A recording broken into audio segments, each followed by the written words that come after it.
Բարև սիրելի հայրենակիցներ, այսօր արդեն հունիսի 6-ն է եւ այսօր քաղաքական խաչմերուկի եթերը իրոք կարեւոր է նրանով, որ Հայաստանում արդեն լռության օր է փաստացի, բայց իրավիճակը այնպեսին է, որ ես չեմ կարծում, որ լռություն պահպանվի, երեք շատ հետաքրքիր, ոչ միայն շատ հետաքրքիր, այլ այնպիսի մեծածավալ տեղեկություններ կային, որ նույնիսկ մենք չէինք հասցնում ամեն ինչ հավաքել, ամեն ինչ արագ ձևով վերլուծել։ Շատ հաճախ չի լինում այսպիսի պահ։ Շատ հաճախ չի լինում մեզ մոտ այդպես, երբ որ մենք չենք հասցնում բոլոր ստացվող ինֆորմացիաները ոչ միայն հավաքել, այլ նաև կարողանալ վերլուծել եւ թացը չորից տարբերել։ Եվ ես տեսնում եմ, որ իրոք արդեն համացանցը նաև ողողված է ապա տեղեկատվություններով, սա արդեն գագաթնակետն է եւ շատ ճիշտ էր, որ երեք զգուշացրեց այս մասին Արայիկ Հարությունյանը, վարչապետի աշխատակազմի ղեկավարը, որ առաջիկա օրերին եւ ժամերին մեզ սպասվում է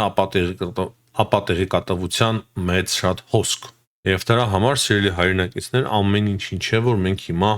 պետք է հավատանք։ Շատ կարևոր եթեր է լինելու, բաժանորդագրվեք, լայքերը դրեք, մեկնաբանեք, անպայման, իսկ ես կասեմ, թե ինչերից ենք մենք խոսելու այսօրվա մեր հաղորդման ընթացքում։ Կխոսենք երեք հանրապետության հրապարակում տեղի ունեցած մեծ հանրահավաքից, որը որ կազմակերպել էր քաղաքացիական պայմանագիրը, եզրափակիչ մեծ հանրահավաքից։ Դրանից բացի կարևոր է քննարկել հանրապետություն կուսակցության հայցը կենտրոնական ընտրական հանձնաժողով, որտեղ որ քննարկեցին կասեցնել, թե չկասեցնել ընտրությունների մասնակցությունը ուժեղ Հայաստանի։ Ուղիղ եթերում մենք բոլորս հնարավորություն ունենք այդ ամենը դիտելու։ Դրանից բացի խոսենք Մեդվեդևի նոր հայտարարակ ամոթալի հայտարարությունների մասին Հայաստանի վերաբերյալ եւ դա պայմանավորված էր կոնկրետ այդ հայցով հանրապետություն կուսակցության եւ կենտրոնական ընտրական հանձնաժողովի քննության։ Դրանից բացի Սախարովան էլ է արձագանքել։ Իրենք շատ արագ իրար էին անցել եւ միանգամից արձագանքեցին, թե ինչ որոշում կայացրեց ընտրական կենտրոնական հանձնաժողովը, դուք գիտեք։ Հետո կարծում եմ կարևոր է խոսել Փաշինյանի այն հայտարարության մասին, անդրադառնալ, թե ինչ են իրենք խոսել Ուրսուլա ֆոն դեր Լայենի հետ հեռախոսով, չափազանց կարևոր հարց է սա։ Ես կասեմ, թե ինչու է կարևոր, քանի որ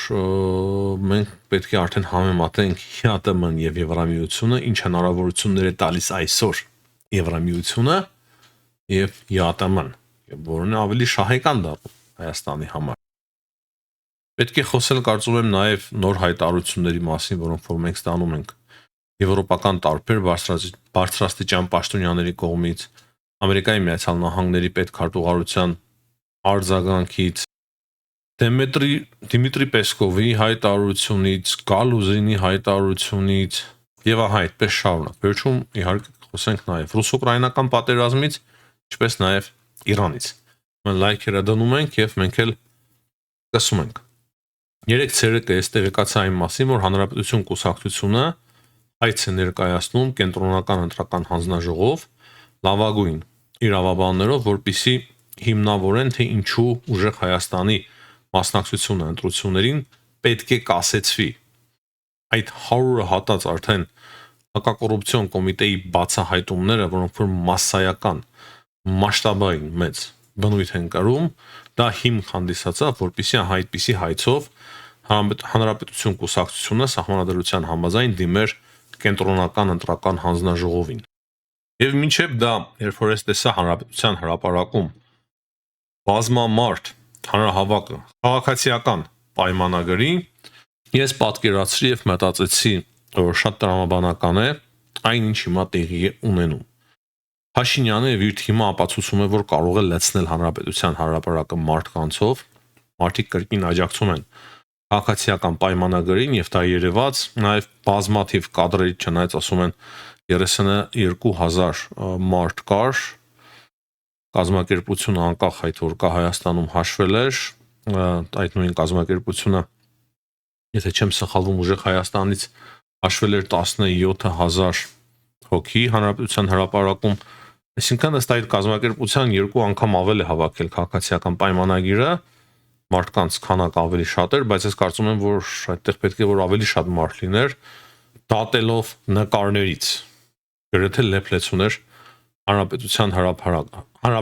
հրապարակը, միայն վերջի ծերերը հանրապետության հրապարակի այդ կանել մարդաշատ չէին, միայն վերջի, ամենավերջի ծերերը։ Եվ ասածս այն է, որ այդպիսի մեծ հսկա հանրահավաքից հետո եւ հանրապետություն կուսակցության հայցից հետո կենտրոնական ընտրական հանձնաժողով, ասի հնարավոր է Հայաստանի իշխանությունները այդպիսի որոշում այնուամենայնիվ կայացնեն եւ կասեցնեն ուժեղ Հայաստանի մասնակցությունը, որ նախ ցուցադրեն թե որքան առաջ է եւ հզոր է ավելի քաղաքացիական պայմանագիրը եւ հետո քանի որ այդպիսի ընտրախախտումներ կան կոնկրետ ռուսական միջամտություն հիբրիդային սպառնալիք 100-ը անցնող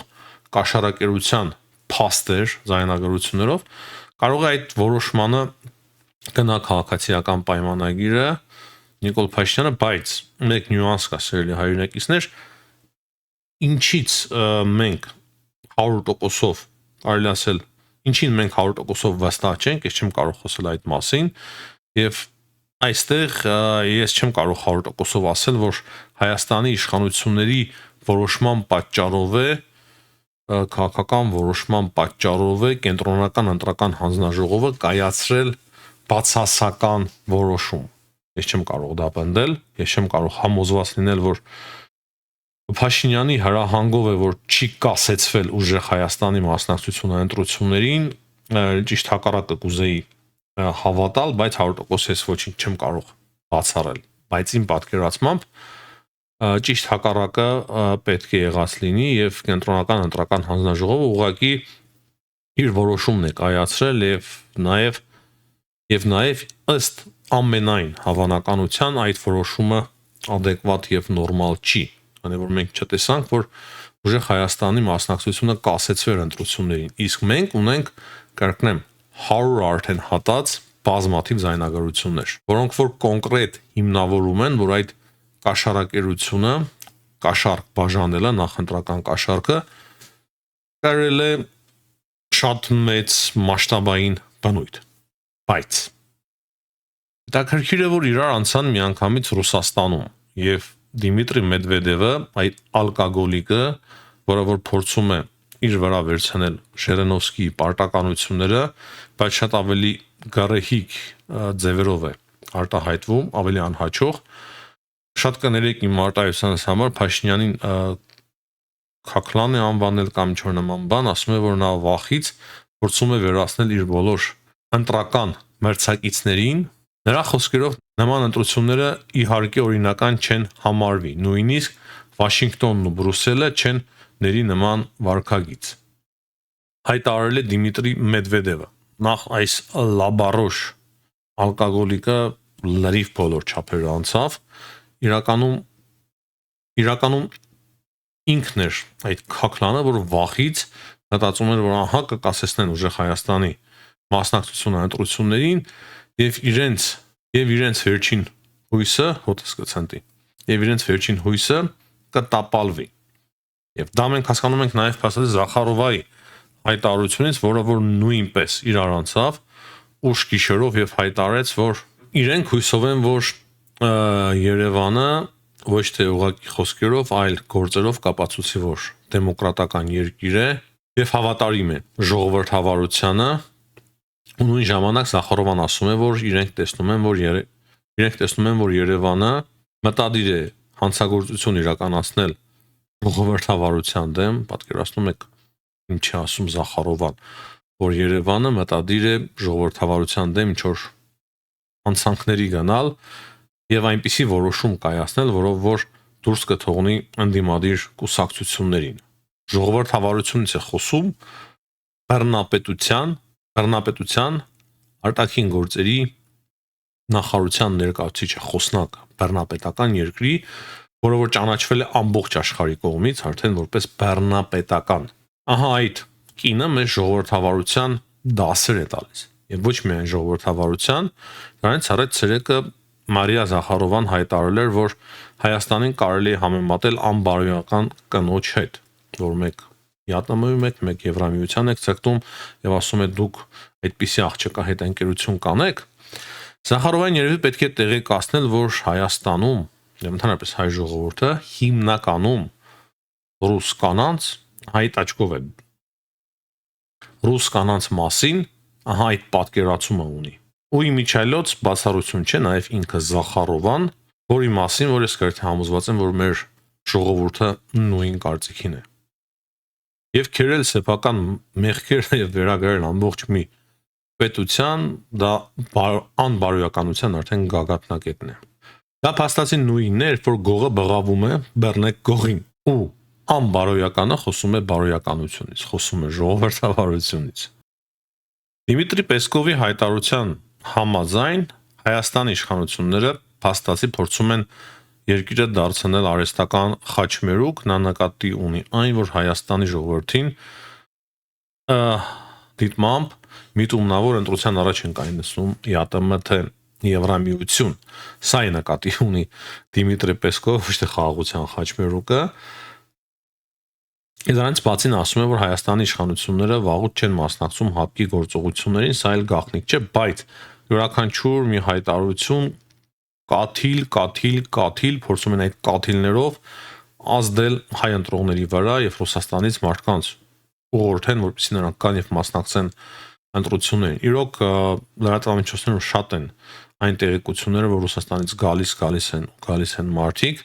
քվեարկելու ընդդեմ Փաշինյանի, երեք նաեւ մենք տեսանք քաղաքացիական պայմանագրի կոչերը Ռուսաստանի ժամանած Հայաստանի քաղաքացիներին եւ յուրաքանչյուր մարդ իրոք վերջին պահին ես կարծում եմ, որ պետք է կարողանա ճիշտ ընտրություն կատարել, քանի որ իրենք ռուսները օրինակի համար երբ որ գալիս են մեզ մոտ Վրաստան եւ ոչ միայն ռուսները, այլ նաեւ հայերը, Ռուսաստանի քաղաքացի հայերը, ջավախքաբնակ հայերը, երբ որ ամռանը գալիս են մեզ մոտ, տեսնում են թե ինչպես է զարգացել Վրաստան, ասում են, որ շատ մեծ է տարբերությունը Վրաստանի եւ Ռուսաստանի միջեւ։ Ես կարծում եմ, որ նրանք այդ տարբերությունը զգում են նաեւ Հայաստանում եւ պետք է կարողանան իրենց խղճի համաձայն քվեարկել։ Ես գիտեմ, որ բացարձակ մեծամասնությունը ուղղորդված եկողների կքվեարկի ուժեղ Հայաստանի կամ Քոչարյանի օգտին, ինչպես եւ հանձնարարվել է, բայց այնուամենայնիվ անպայման կգտնվեն մարդիկ, անպայման բարոյական մարդիկ եւ այդպիսիները շատ են նաեւ Ռուսաստանում մեր հայրենակիցների մեջ, որոնք կկարողանան իրենց մեջ ուժ գտնել եւ քվեարկել Հայաստանի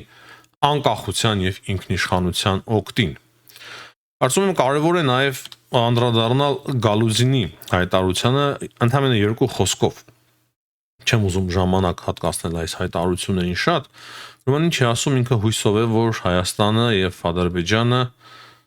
շուտով 3+3-ի աշխատանքներ նոր կկազմակերպվեն եւ Հայաստանը եւ Ադրբեջանը կմասնակցեն այդ ամենին, այսինքն Բաքվում կամ Երևանում տեղի կունենա 3+3-ի հանդիպումը եւ իրենք դեմ չեն, որպեսզի տրանսպորտային կոմունիկացիաները հարավային Կովկասում բացվեն։ Եվ այս հայտարարությունը կարելի է դատարկ հայտարարություն համարել մոտավորապես այն հայտարարության ոճի մեջ, որը որ արվել է Ադրբեջանի մասով, որ իրենք հրավիրում են Ադրբեջանին ԵԱՏՄ։ Սակայն մեզ համար կարծում եմ ամենակարևորը այն է, որ երեք հետաքրքիր մի հայտարարություն արեց Նիկոլ Փաշինյանը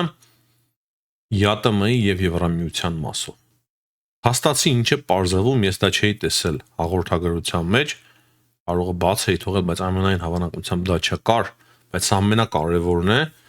որ Ուրսուլա ֆոն դեր Լեյենի հետ հեռախոսազրույցի ժամանակ փաստացի պայմանավորվածություն է ձեռք բերվել, որ հայկական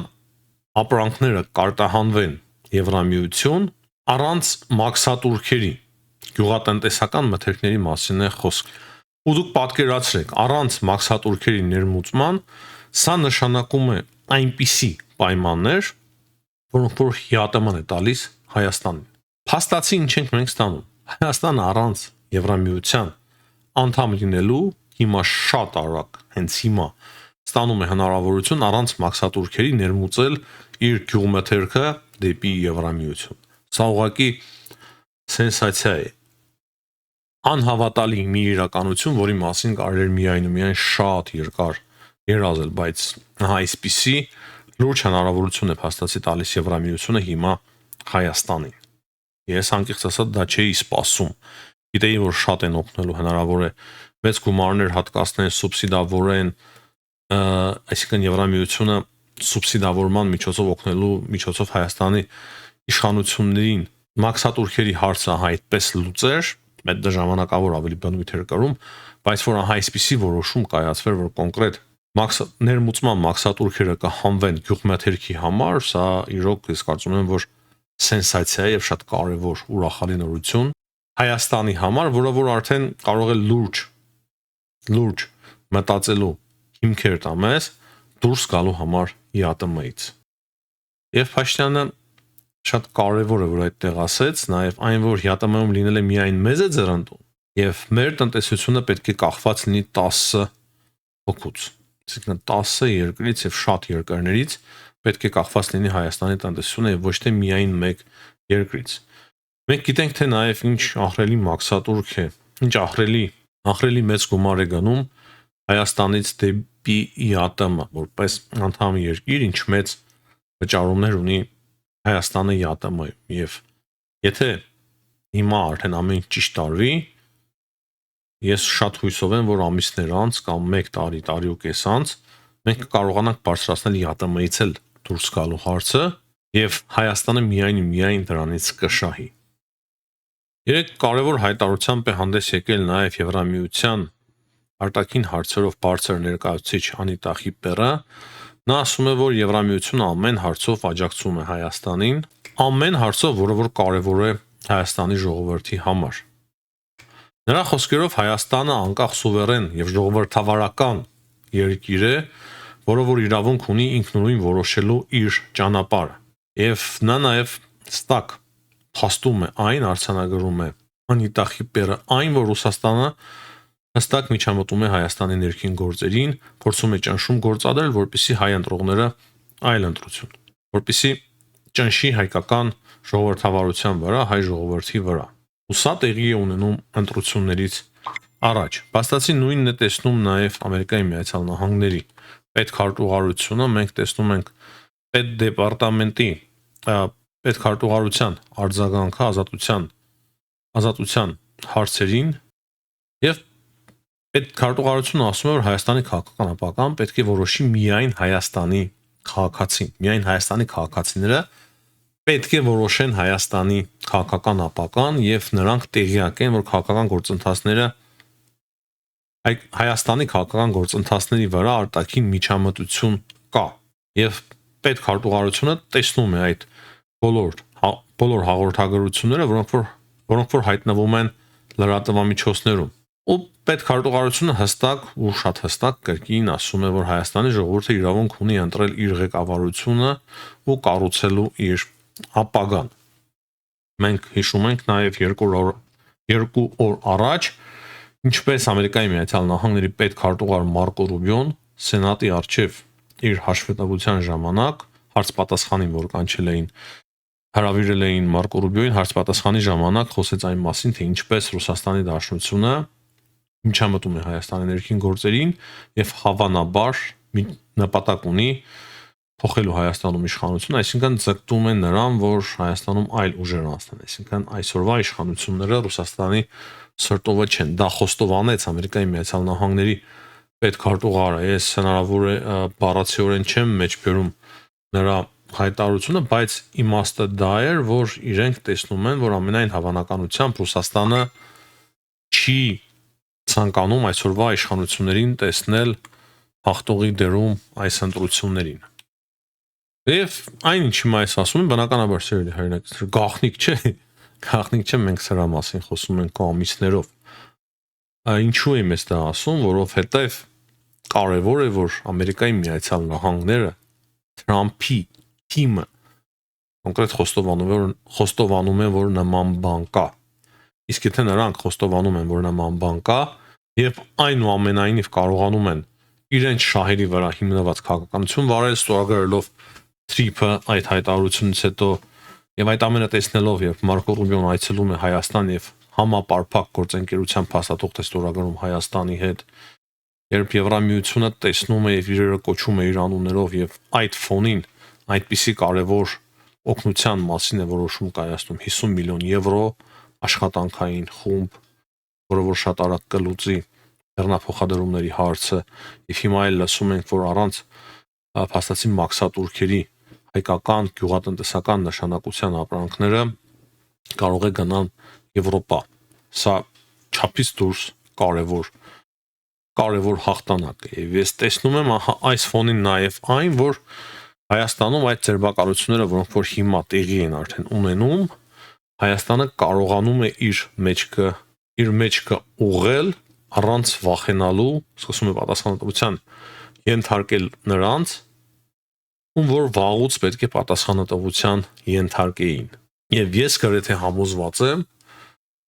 որ հունիսի 7-ից հետո այդ գործընթացը ավելի մեծ process-ներ կսկսվեն Հայաստանում։ Ես գրեթե համոզված եմ, եւ բոլոր այն անձինք, ովքեր որ մեղավոր են կաշառք բաժանելու մեջ, այդ թվում նաեւ կուսակցությունները, անկախ նրանից անցնում են խորհրդարան թե չէ, նրանց ղեկավարները միանշանակ մեկն էլ չէ, մեկ ղեկավար չէ, ղեկավարները, ինչպես Փաշինյանն է անվանում եռագլուխ կուսակցության, անպայման պատասխանատվության կենթարկվեն։ Տեսակ նաև այն, որ Փաշինյանը հստակ խոսեց այն մասին, թե ընտրություններից հետո ամենայն հավանականությամբ միանգամից սկսվեն քննարկությունները սահմանադրական փոփոխությունների առումով եւ հաջորդ քայլը արդեն կլինի Հայաստանում նոր սահմանադրության ընդունումը։ Եվ սահմանադրություն ընդունելուց հետո ես գրեթե համոզված եմ, որ բազմաթիվ դատավորներ կկորցնեն իրենց կարգավիճակը, ովքեր որ այս հատկապես 8 տարիների ընթացքում չարաշահել են իրենց դիրքը, տարբեր նյութական եւ ինֆորմացիոն ու այլ կապվածություններ ունենալով նախկին իշխանությունների հետ, ռուսահպատակ օլիգարխ ուժերի հետ, եւ այդ բոլոր դատավորները նոր սահմանադրության պայմաններում կհեռացվեն։ Եվ ոչ միայն կհեռացվեն, այլ նաեւ հույսով եմ, որ որոշները նույնիսկ պատասխանատվության կենթարկվեն։ Եվ այլևս մենք Հայաստանում չենք տեսնի, չեմ ասում պրոռուսական, կոնկրետ ռուսական ուսակցություններ, ռուսական գործակալներ, ռուսական լրատվամիջոցներ։ Հիմնականում այսքանը սիրելի հայրենակիցներ Հայաստանի մասով, եւ ես գրեթե համոզված եմ, որ Հայաստանի ժողովուրդը վաղվա ընտրություններին անպայման ճիշտ ընտրություն կկատարի։ Ես շատ հույսով եմ, որ այս ընտրությունների արդյունքով շատ հույսով եմ, համոզված չեմ, բայց հույսով եմ, որ ընդդիմափոխություն տեղի կունենա Հայաստանում։ Կունենանք Հայաստանի խորհրդարանում նաև ժողովրդավարական ուժերի ներկայացուցիչներ։ Հիմա մի քանի հարցով անդրադառնանք միջազգային կարևոր հարցերին։ Ուրեմն կարևոր էր Թրամփի ելույթը Իրանի մասով, եւ Թրամփը ասում է, որ Ամերիկայի Միացյալ Նահանգները ավարտելու Իրանի հետ կոնֆլիկտը կամ շատ կոշտ ձևերով կամ բանակցությունների միջոցով, այսինքն պահը արդեն հասունացել է, Թրամփը երկար բարակ խաղալու ցանկություն չունի։ Այսինքն այս հայտարարությունից մենք հասկանում ենք, կրկին հասկանում ենք, որ եթե հիմա արդեն բանակցությունները վերջնական փակուղի մտնեն եւ Իրանը կրկին կամ սկսի ձգձգել, ապա պատերազմը շատ հավանական է։ Տեղեկություն ստացվեց այսօր նաեւ, որ Իրանը նոր հերթիռների արձակել ամերիկյան բազաների ուղղությամբ, իրենք հայտարարում են, որ սա իրանական կղզիների նկատմամբ ամերիկյան հարվածների պատասխանն է, բայց ամերիկյան կենտրոնական հրամանատարությունը հայտնում է այն մասին, որ իրենք կարողացել են օդում խոցել բազմաթիվ անօդաչու թռչող սարքեր։ Եվ սա նաև շարունակությունն է նրա, ինչի մասին ես 2 օր առաջ խոսում էի, կոնֆլիկտը ավելի ու ավելի լարվում է, այսինքն այս հրադադարը ավելի ու ավելի փխրուն է դառնում եւ ավելի ու ավելի մեծ ճաքեր է տալիս։ Ժամերի, օրերի, հնարավոր է նաև շաբաթների, բայց ավելի քիչ հավանական է, որ շաբաթների հարց է, որ մենք արդեն Իրանի մասով կտեսնենք նոր որոշումներ Ամերիկայի Միացյալ Նահանգների կողմից։ Տեսնենք։ Ուկրաինայի մասով կարծում եմ մեկ խոսքով կարելի է ասել այն, որ Պուտինը հրաժարվել է ընդառաջ գնալ Զելենսկիի բաց նամակին, ասացի մերժում է Զելենսկիի բաց նամակը եւ սա նույնպես հստակ հուշում է մեզ, որ կոնֆլիկտը, պատերազմը ամենայն հավանականությամբ դեռ ամիսներ, առնվազն ամիսներով կշարունակվի, հնարավոր է նաեւ տարիներով։ Հիմնականում այսքանը սիրելի հայրենակիցներ, հաջողություն եմ մաղթում բոլորին, ցտեսություն, կհանդիպենք։